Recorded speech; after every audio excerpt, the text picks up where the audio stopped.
네, 출란 알쓸 신작 시작하도록 하겠습니다. 오늘은 분갈이 문제를 얘기하려고 하는데요. 분갈이 문제 얘기하기 이전에 뭔가 좀 여러분들이 알아두면 좀 괜찮은 상식 하나를 좀 전달할까 합니다.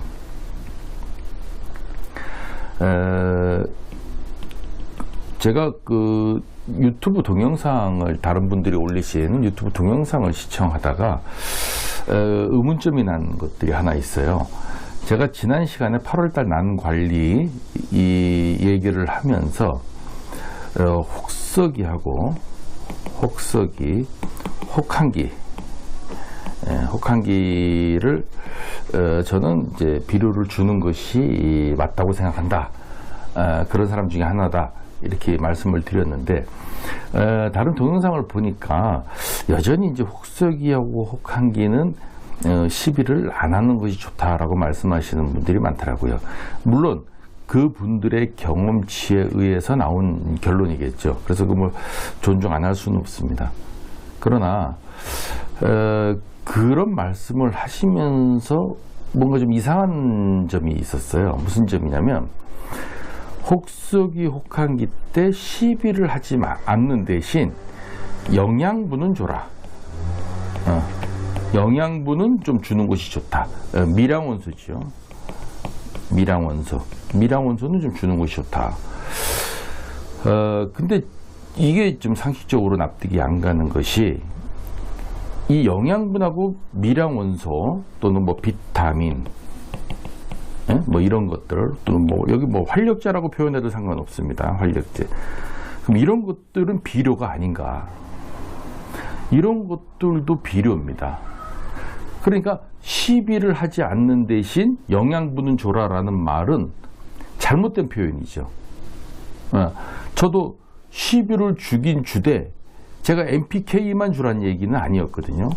왜 그런가 하면 에란인들이 지금 사용하시는 비료, 하이포넥스라든가 뭐 등등 여러 가지 비료를 사용하고 계시는데 그 비료를 NPK만 들어가 있는 비료를 사는 경우 하나 하고 또 이 미량원소, 그 밖에 다양한 미량원소가 들어가 있는 비료를 따로 구매하시나요? 따로 구매하셨다가 이것도 주고 이렇게 하시는 분들이 있나요? 그렇다면 얘기가 달라지는데 그렇게 구매하시는 경우는 거의 없죠. 대부분이 이제 그 하이포넥스도 복합 비료로 나오지 않습니까? NPK가 들어가 있고 다량의 미량원소를 첨가한 복합 비료로 출시를 하지 않고 있습니까? 여러분들은 또 손쉬우니까 그걸 사서 쓰는 것이 맞고 한 번에 NPK뿐만 아니라 다양한 미량원소를 같이 한 번에 줄 수 있기 때문에 그걸 사용하시는 게 훨씬 편하죠. 값도 더 저렴하게 치고 시비를 하는 데서도 단 한 번에 끝낼 수 있기 때문에 용이하고. 그런데 제목 자체도 비료와 활력제. 자, 비료도 활력제고 활력제도 비료인데 이게 다 똑같은 얘기인데 이게 마치 다른 얘기인 것처럼 말씀하시는 경우를 제가 봤어요. 이건 모순이다. 제가 혹서기 혹한기 때 질소가 없는 무질소 비료를 주라 그랬죠. 하이포넥스 중에서도 NPK 중에서 질소가 없는 PK만 들어가 있고 다량의 미량원소가 들어가 있는 하이포넥스들이 있습니다. 그래서 이런 것들을 주라고 한 얘기인데 마치 제가 시비를 하라 하는 거니까 NPK를 주는 것으로만 생각해서 이 질문을 하시는 분들이 있었어요. 마치 제가 잘못된 주장을 하는 것처럼. 그러나 엄밀히 얘기해서는 영양분, 미량원소, 활력제, 뭐 비타민 이런 등등이 전부 다 식물이 먹고 자라는 모든 먹이는 다 비료입니다. 그래서 시비를 한다라고 표현하는 거예요. 이것을 만약에 제 주장이 조금 믿어오시면 제가 웹상에 백과사전을 한번 찾아보겠습니다. 네, 이게 위키백과에서 나와서 이 비료의 정의를 한번 찾아봤어요. 비료라는 것은 토지 생산력을 높여서 식물이 잘 자라도록 뿌려주는 영양물질을 총칭해서 가리키는 말이라고 나와 있습니다. 여기는 뭐 다양한 미량원소도 들어가 있죠. 이걸 전부 다 비료라고 하는 거예요. 그래서 화학비료면 화학비료, 유기질 비료면 유기질 비료, 뭐 칼륨 비료 또는 복합 비료, 이렇게 해서 전부 다 비료라고 얘기하는 것이지, 이것을 구분해서 얘기하지는 않고 있습니다. 이게 백과사전에 나온 비료의 정의예요. 자, 그래서 다시 돌아오면 비료와 활력제라는 제목도 잘못된 얘기고, 시비는 하지 마라. 왜냐하면 영양분을 빨아들일 수 있는 힘이 부족하다. 그 대신 비료를 빨아들일 수 있는 힘이 부족하다. 동면하기 때문에 그 대신 뭐 영양제는 줘라. 이런 말 자체는 표현이 잘못된 얘기입니다. 그래서 그러한 상식을 좀 바로 잡고자 제가 좀 미리 말씀을 좀 드리고, 그래서 이제 결론적으로 말하자면 혹소기 혹한기 때 제가 말했듯이 뭐 2배 내지 3배 연하게 비료, 복합 비료죠. 자꾸 이제 말을 너무 어렵게 이제 하는데, 그냥 통칭적으로 비료라고 저는 표현하겠습니다. 비료를 연하게 타서 연면 시비 정도로 하면서 수분을 보충해주고, 분은 가급적 과습하지 않게 관리하는 것이 지금도 유효합니다. 연면 시비하고 이제 그 뿌리 시비를 좀 모르시는 분들 때문에 잠깐 좀 그것도 또 보충 설명을 좀 한번 해드릴게요. 원래 이 분의 뿌리가 이렇게 분해 있습니다. 이 뿌리에 주는 것이 원칙적으로 맞죠. 원칙적으로 맞는데, 이게 지금 그 NPK 요소는 뿌리에서 흡수하는 것이 상당히 효과가 있다고 해요. 그러나 다량의 미량 요소들 있지 않습니까? 미량 요소들, NPK 외에 다양한 먹거리들은 이 흙 속에 들어가면 화학작용을 일으켜서 약간 중화되는 성질을 가지고 있대요. 그러니까는 소실되는 것이 많죠. 근데 이 미량 요소들이 소실되면 아깝지 않습니까? 또 그 비료가 상당히 그 고급 비료들은 비싸게 나오기 때문에, 그래서 이 병 뚜껑이나 이 옆면에 보면 옆면 시비용이라고 굳이 써놓은 것들이 있어요. 옆면 시비용. 이것은 뭐냐면 옆면에만 주라는 뜻은 아닌데, 이게 좀 고급 복합 비료로 좀 좋게 나온 비료니까 이 땅에 줘서 소실되는 양을 막고, 그래서 이 옆면에다가 주는 것이 좀 더 전략이 되고, 또 이 미량 원소는 옆면에서 흡수하는 속도가 상당히 효과적으로 빠릅니다. 효과가 빨리 나와요. 그래서 이 옆면 시비를 굳이 해라 라고 나오는 건데, 사실은 이게 난한테 적용하면 잘 안 맞아요. 왜 그러냐면요, 대량으로 수천 평 수만 평의 농사를 지으시는 분들이 비료값도 아껴야 되지 않습니까? 작물을 재배하면서. 그래서 옆면 시비용은 옆면 시비로만 주지, 땅에다 줘서 괜히 비료의 소실을 막고 괜히 그 비용이 쓸데없이 지출되는 것을 막고자 하는 그런 뜻이 좀 내포돼 있어요. 물론 꼭 그런 뜻만 있는 것은 아니지만, 그리고 또 비료의 흡수량은 뿌리보다는 잎에서 흡수해서 소화시키는 그 속도가 빠르고 흡수가 더 빠릅니다. 그래서 옆면 시비를 줘라 라는 말을 사용하는 거예요. 근데 이 난초 같은 경우 키우시는 분들은 일반 작물이 아니지 않습니까? 그게 워낙 고가의 작물들을, 이 난초를 키우고 계시는 분들이기 때문에 이 비료 뭐 몇천 원 아끼는데 연연하시는 분들은 없을 거라고 저는 봐요. 그래서 옆면 시비용이라 하더라도 옆면에 충분히 주고, 이 벌브까지 축축이 젖을 정도로 주면 이 물이 어느 정도 뿌리를 타고 내려가요. 그래서 옆면과 뿌리에 동시에 주게 되죠. 그래서 그렇게 시비하는 것이 상당히 효과적입니다. 옆면만 주라 그래서 분에 물방울 하나 떨어뜨리지 않게 옆면에만 살짝 주고 뿌리에는 안 주고, 뭐 굳이 그렇게까지 할 필요는 없고, 또 이 관주 시비를 하라 그래서 잎엔 닿지 않게 분에다만 주고, 이렇게 시비 관리하시는 분은 없을 거라고 저는 생각을 합니다. 그래서 지금 그 혹서기 혹한기 때는 분에 물을 주는 횟수를 좀 줄이면 이 잎 자체가 좀 건조해질 수 있기 때문에 잎에다가 물을 뿌려주는데, 그냥 맹물 뿌려주는 것보다는 약간의 비료를 탄 물을 뿌려주면 식물은 상당히 좋아하고 잘 자란다 라는 말씀을 좀 드리겠습니다.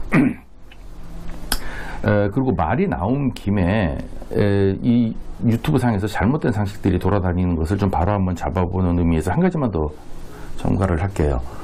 제가 지난번에도 우리 난초 박사님하고 대담을 하면서 여러분에게 말씀을 드렸습니다마는 락스로 살균을 한다 라는 말을 제가 들었어요. 물론 락스로 살균을 해보니까 효과가 있었겠죠. 그걸 제가 부인하려고 하지는 않습니다. 효과가 있으니까 있다고 하겠죠. 그러나 이 동영상을 보는 에라님 분들, 구독자분들 한번 생각을 한번 해보자고요. 저하고 같이. 락스가 효과가 있는 것은 사실이라 하더라도 시중에서 파는 살균, 곰팡이 제거제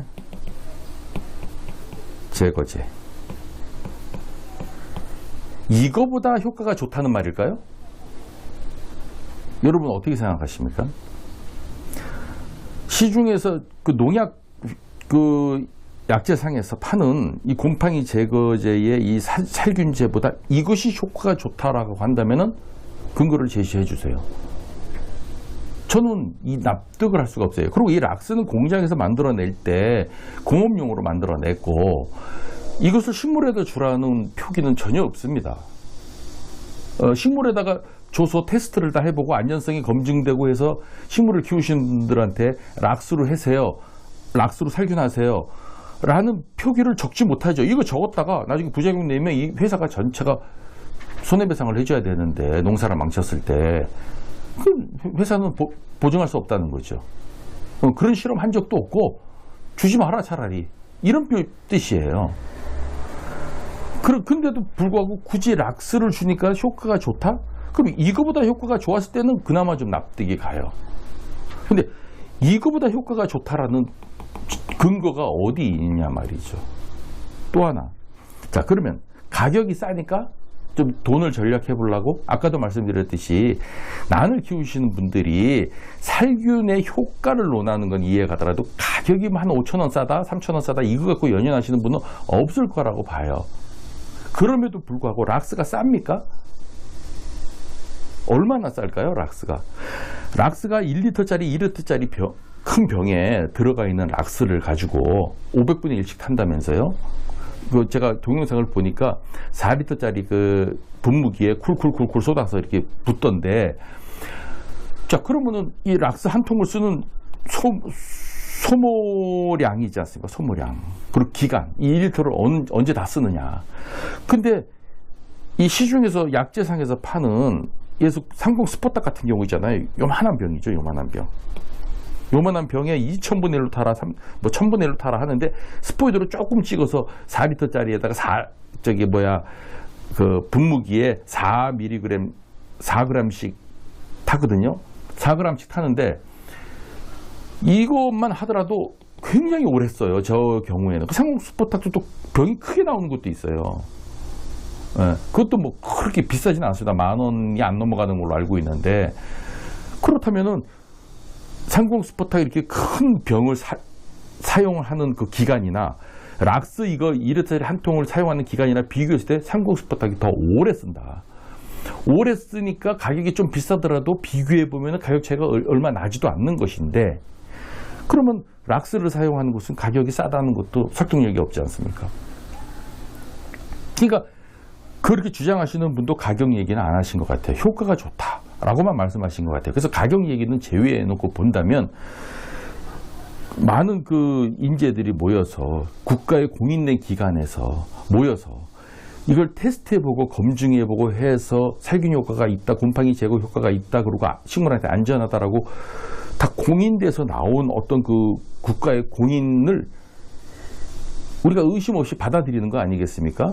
그게 이 법치주의 시스템이잖아요. 근데 이게 있는데 이거보다 효과가 좋다고 굳이 말할 수도 없는 락스를 쓰라고 하는 이런 위험성을 주장하시는 분들이 있는데, 저는 그건 반대입니다. 만약에 락스의 표백 효과가 식물에 어떤 영향을 미친다고 한다면 그건 어떻게 책임지겠습니까? 그래서 이런 즉 곰팡이 제거제나 살균제가 없다면은야 무슨 민간요법으로 이런 것도 해야겠죠. 근데 이게 시중에 싸게 나와 있다니까요. 근데 굳이 이걸 쓸 이유가 난 도저히 찾을 수가 없어요. 아무리 곰곰이 생각해도. 그래서 도대체 무슨 이유로 낙서를 쓰라고 하는 것인지는 제가 잘 이해하기 어렵습니다. 자, 그럼 오늘 본론으로 한번 들어가 보겠습니다. 본론으로서 분갈이 문제, 이 분갈이 시기 문제, 이 문제를 한번 여러분에게 전달을 해드리겠습니다. 분갈이를 그 교과서에 흔히 교과서라고 하죠. 책에 나오는 얘기대로 한다면 봄, 가을로 하는 것이 좋다. 그리고 약 2년에 한 번 하는 것이 좋다. 2년에 1회 하는 것이 좋다. 라고 기본적으로 상식적으로 이렇게 전달을 하고 있고 대부분 이렇게 알고 있어요. 이것이 하나의 스탠다드겠죠.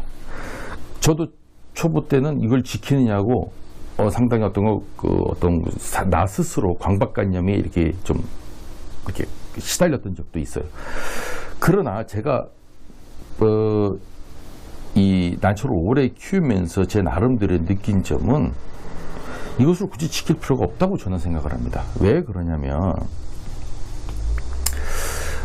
우리가 1년 중에 1월부터 12월까지 매월 난초를 구매하는 경우가 많아요. 1월 달에도 난초 구매하죠.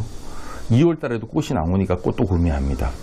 또 산에 가서 산채를 하면 또 산채를 해어 갖고 와서 분에 심기도 하죠. 이게 전부 다 분갈이 행위예요. 왜냐? 분을 털어서 새로운 분에 심어야 되니까. 그렇죠? 인터넷에서 사더라도 수태에 싸서 오면 제가 다른 분에 심어야 되면 그 자체가 분갈이 아닙니까? 근데 2일 연중 다 분갈이를 해도 난초를 생육하는데 아무런 지장이 없어요. 예.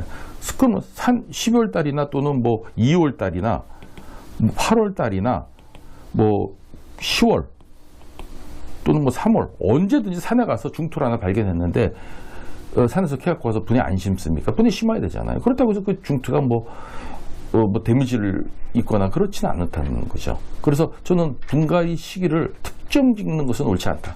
자, 그러면 분갈이를 언제 하냐? 아무 때나 막 해도 되느냐? 이런 문제가 발생하는데 저는 이렇게 얘기하고 싶어요.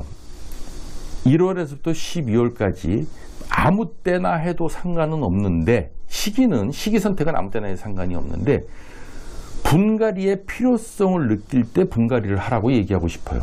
그러니까 즉 예를 들어서 분갈이 필요성이 없을 때, 분갈이 필요성이 없는데 2년 됐다 그래서 그냥 일괄적으로 해준다거나 봄, 가을이 됐다 그래서 그냥 한번 해준다거나 하는 것은 안 된다. 뭐 안 된다라고 표현하기는 어렵지만 해줘도 나쁘진 않겠죠. 그러나 할 필요 없다. 할 필요 없다. 그러면 언제가 분갈이 시기냐? 자, 한번 보자고요. 초보자들이 흔히 겪는 현상들인데 아마 제 말에 공감하시는 분들이 많을 거예요. 이 난 분을 이렇게 해서 난이 이렇게 자라지 않습니까? 이 모촉이 있어요. 근데 신화가 올라오는데 신화가 한 요 정도 좀 자랐는데 이 신화인데도 불구하고 잎끝이 조금씩 타들어가고 말라가는 현상을 보이면서 올라오는 신화들이 있어요. 이건 반드시 분갈이의 필요성이에요. 분갈이를 하라는 신호라고 저는 봐야 됩니다. 물론 영양결핍 현상이라든가 병이 왔거나 하는 것은 여기서 논의해서 좀 제외해두자고요. 그것은 제외해두고 그런 것에 아무 문제가 없는데도 불구하고 이런 현상이 나타나는 거에서만 국한돼서 말씀을 드리는 거예요. 왜냐하면 오늘은 분갈이에 대해서만 얘기하기 때문에. 자, 이런 현상들이 나타나면 이건 분갈이를 해줘야 된다는 거예요. 분에 뭔가 이상이 왔다는 거예요. 이게 한 2달 전에 분갈이 한 거라도 털어서 다시 분갈이 해줘야 돼요. 왜냐하면 곰팡이균이 왔거나 뭐 뿌리에 뭔가 안 좋은 어떤 데미지가 갔거나 등등 여러 가지 이유가 있는 거예요. 그리고 너무 대주로 자라가지고 여기 막 뿌리가 너무 엉켜가지고 숨을 쉴 수 없을 정도로 막 이렇게 꽉 차 있으면은 이런 현상이 또 나타나요. 그 분갈이에서 반으로 분주해주거나 아니면 분을 더 큰 걸로 해서 이 뿌리가 좀 널널하게 할 수 있는 분으로 좀 옮겨줘야 돼요. 일종의 분갈이죠. 그래서 이런 현상들이 오면 반드시 분갈이 해야 된다. 또 하나, 이 여배품들은 이 신화뿐만 아니라 이 모촉의 잎끝이 조금씩 상하는 것도 상당히 속상한 일이거든요. 그렇죠? 이런 현상도 분갈이를 하지 않아서 오는 요인이 상당히 많아요. 그래서 여러분들 올해는 뭐 작황이 안 좋은데 잎끝이 좀 많이 탔습니다 라고 하시는 분들, 분갈이를 반드시 해줄 필요성이 있습니다. 분갈이를 해줘야 되고요. 분갈이 할 때 사용하시던 대부분 이제 플라스틱 분에 사용하시는 걸로 알고 있습니다. 낙소분보다는 저는 플라스틱 분을 권해요. 왜냐하면 플라스틱 분은 관리하기가 상당히 편하지 않습니까? 재활용도 가능하고. 그래서 이 플라스틱 분을 권하는데, 이 플라스틱 분을 깨끗이 좀 닦고, 가능하면 좀 한번 끓여서 소독도 해주지만, 뭐 그게 또 귀찮으면 수세미 같은 걸로 좀 깨끗이 밑에 잔흙 같은 거라든가 곰팡이 낀 거라든가 이걸 좀 깨끗이 닦아내서 재활용을 하시고, 새로운 흙으로 분갈이를 해주시면, 여배품 같은 경우 이 끝이 이렇게 좀 말라가고 원인 없이, 원인이 없는 겁니다. 뭐 제가 다시 한번 말씀드립니다만은 밀양원소 결핍 현상으로 이 끝이 타들어가는 것이 여기서 논의에서 제외합니다. 그래서 이 끝이 그냥 타들어가는 것거나 이 끝이 좀 마르는 것들은 반드시 분갈이를 해주지 않은 원인이 상당히 많아요. 제 경우에는 한 80~90%가 분갈이를 해줌으로 해서 이 현상들을 잡아낼 수 있습니다.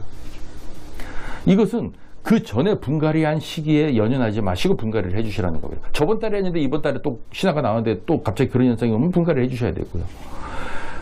한 1년 전에 했는데 그런 현상이 와도 분갈이를 해주셔야 돼요. 근데 2년이 지났어. 3년 차야. 3년 차인데도 이런 현상이 안 오고 잘 자라. 이런 경우 많아요. 여러분들 보세요. 자, 분이 있는데 벌브가 하나 있고 한 촉, 이렇게 백벌브 튀우기 한 촉을 심었어. 이거 한 3년 정도 지났는데 전혀 이 끝도 안 타고 잘 자라요. 그리고 분도 아직 여유가 있어. 처음에 한 촉을 심어놨기 때문에. 이런 거 분갈이 굳이 3년 지났다고 해서 해줄 필요 없어요. 네, 해줄 필요 없고, 그러나 이제 3년 정도 지나면 이 분을 들어서 이 밑바닥을 한번 볼 필요가 있어요. 플라스틱 분 밑바닥을 봐서, 밑바닥을 보면 이 구멍이 송송송송 이렇게 뚫려 있지 않습니까? 물 빠져나가는 구멍. 여기에 이끼 같은 게 좀 꼈는지, 퍼렇게 하얗게 곰팡이 같은 게 좀 꼈는지를 보고, 이런 현상도 없고 깨끗하면 안 해줘도 됩니다. 근데 이런 게 있으면 혹시 이 곰팡이균들이 자라서 뿌리에 침투할 수 있게 되면 털어서 새 흙으로 바꿔주는 게 좋죠. 그걸 약 한 2년 정도로 보는 거예요. 2년 정도가 지나면 이런 것이 낀다. 그래서 2년에 한 번씩은 분갈이를 안전하게 해줘라 라고 교과서에서 말하고 있는 것입니다. 그래서 이것을 2년이라는 기간이 중요한 게 아니라 이런 현상이 중요하다라는 말씀을 좀 드리는 것이고, 또 그 난초는 그 분갈이 자주 해주면 상당히 좋아합니다. 그러니까 분갈이 대주로 키우시는 분들이 있죠. 이게 한 20촉, 30촉씩 큰 분에다, 중국 분에다가 한꺼번에 키워서 꽃이 막 수십 촉씩 올라오는 거, 그런 것도 보기 좋아서 키우시는 분들도 있는데, 그렇게 하더라도 분갈이는 자주 하면서 대주를 키워야 그 모촉, 그 이전에 한 5년 전, 6년 전 촉이 마르지 않고 그대로 유지되면서 잘 키울 수가 있는 거예요.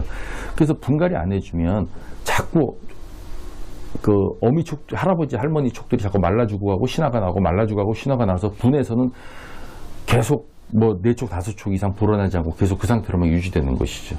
그래서 분갈이 시기를 결론으로 좀 정리해서 말씀드리면은 1년 중 1월에서 12월 아무 때나 시기에 국한되지 않고 분갈이를 해야 된다는 신호를 보내는 난초는 아무 때나 분갈이를 해라. 지금 이 순간에 이 동영상을 보시는 분도 베란다의 난초를 보시고 이 끝이 타들어가는데, 이 끝이 좀 비리비리한데, 또 신화가 나왔는데 신화가 좀 정상적으로 안 나오고 좀 구겨져서 나오는데 잎이, 반드시 분갈이를 해줘라 라는 말씀을 드리겠습니다. 그래서 오늘 분갈이 문제는 여기까지 하고, 끝으로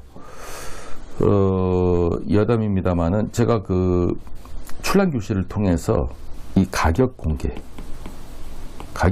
문제를 처음으로 제가 제안을 드렸죠. 그전에는 그런 동영상이 없으니까 제가 처음으로 유튜브 상에서 공개 제안을 한 거는 맞는 것 같아요.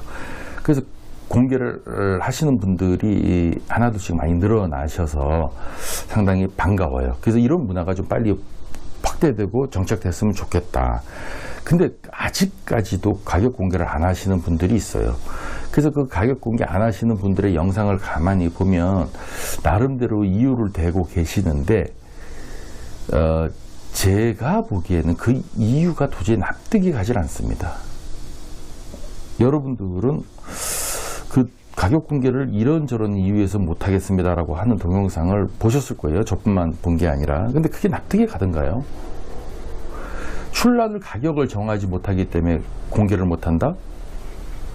이 말의 모순이죠.